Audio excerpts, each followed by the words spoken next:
Hi నమస్కారం అండి. ఉత్తరాంధ్ర ప్రజలు దశాబ్దాలుగా కంటున్న కల భోగాపురం అంతర్జాతీయ విమానాశ్రయం. ఎన్నో అడ్డంకులు, ఎన్నో రాజకీయ పరిణామాల తర్వాత ఈ ప్రాజెక్ట్ ఇప్పుడు శరవేగంగా పనులు జరుపుకుంటుంది.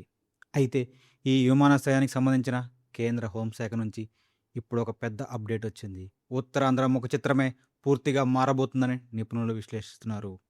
ఇంతకీ కేంద్ర హోంశాఖ తీసుకున్న ఆ నిర్ణయం ఏంటి? దానివల్ల భోగాపురం ఎయిర్‌పోర్ట్‌కి వచ్చే పవర్ ఏంటి? భవిష్యత్తులో మన ప్రాంతానికి ఎలాంటి ఆర్థిక ప్రయోజనాల్ని చేకూర్చబోతుంది? ఈరోజు ఈ రిపోర్ట్‌లో డీటెయిల్డ్‌గా అనాలిసిస్ చేద్దాం. ముందుగా అసలు వార్త ఏంటో చూద్దాం. భోగాపురం అంతర్జాతీయ విమానాశ్రయానికి గ్రీన్ సిగ్నల్ ఇస్తూ కేంద్ర ప్రభుత్వం అధికారికంగా ఒక గెజిట్ నోటిఫికేషన్ విడుదల చేసింది. ఈ విమానాశ్రయాన్ని ఇమిగ్రేషన్ విదేశీయుల చట్టం 2025 పరిధిలోకి చేరుస్తూ హోంశాఖ కీలక ఉత్తర్వులు జారీ చేసింది. దీని అర్థం ఏంటో తెలుసా? భోగాపురం నుంచి నేరుగా విదేశాలకు విమానాలు నడిపేందుకు కేంద్రం నుంచి పూర్తి స్థాయి క్లియరెన్స్ వచ్చేసింది. ఈ అధికారిక నోటిఫికేషన్తో మన దేశంలో అత్యున్నత కేటగిరీ 1 విమానాశ్రయాల జాబితాలో భోగాపురం విమానాశ్రయం 39వ స్థానంలో నిలిచింది. ఇక్కడ మనం ఒక విషయాన్ని జాగ్రత్తగా అర్థం చేసుకోవాలి. కేటగిరీ 1 ఎయిర్‌పోర్ట్ అంటే ఏంటి? అసలు ఈ గుర్తింపు ఎందుకు అంత ప్రత్యేకం? సాధారణంగా డొమెస్టిక్ ఎయిర్‌పోర్ట్స్ నుంచి కేవలం దేశీయ విమానాలు మాత్రమే నడుస్తాయి. ఇంటర్నేషనల్ ఎయిర్‌పోర్ట్ అని పేరు ఉన్నంత మాత్రాన సరిపోదు. అక్కడ విదేశీ ప్రయాణికులకు సంబంధించిన పక్కా వ్యవస్థ ఉండాలి. ఇప్పుడు కేటగిరీ 1 గుర్తింపు రావడం వల్ల భోగాపురం అధికారికంగా ఇమిగ్రేషన్ చెకింగ్ కౌంటర్లు, వీసా ప్రాసెసింగ్ యూనిట్లు ఏర్పాటవుతాయి.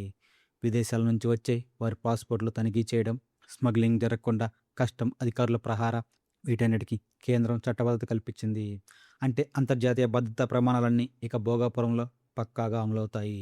ఓకే, మీరు అనుకోవచ్చు దీనివల్ల సామాన్య ప్రయాణికులకి, ముఖ్యంగా గల్ఫ్ దేశాలకు, అమెరికా, ఆస్ట్రేలియా వెళ్ళే ఉత్తరాంధ్ర ప్రజలకు ఎంత లాభమో చూద్దాం.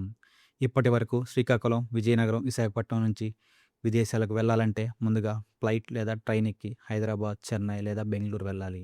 అక్కడ ఇంటర్నేషనల్ ఫ్లైట్ కోసం గంటల తరబడి వెయిట్ చేయాలి. ఇది చాలా ఖర్చుతో కూడుకున్న పని. అలాగే శ్రమ కూడా.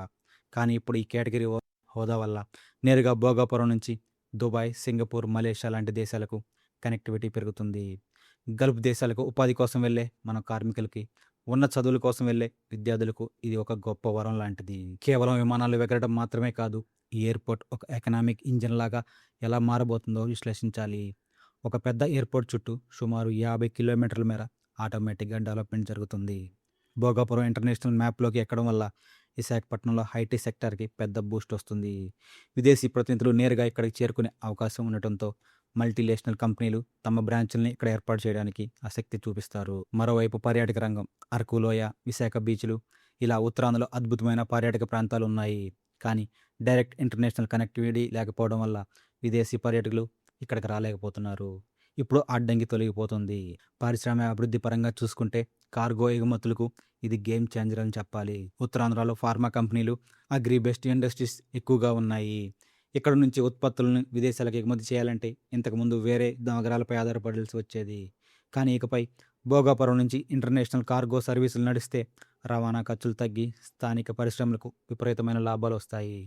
దీనివల్ల పరోక్షంగా స్థానిక యువతకు పెద్ద ఎత్తున ఉపాధి అవకాశాలు లభిస్తాయి. ఈ పరిణామాలపై మీ అభిప్రాయం ఏంటో కామెంట్ రూపంలో తెలియజేయండి. జై హింద్.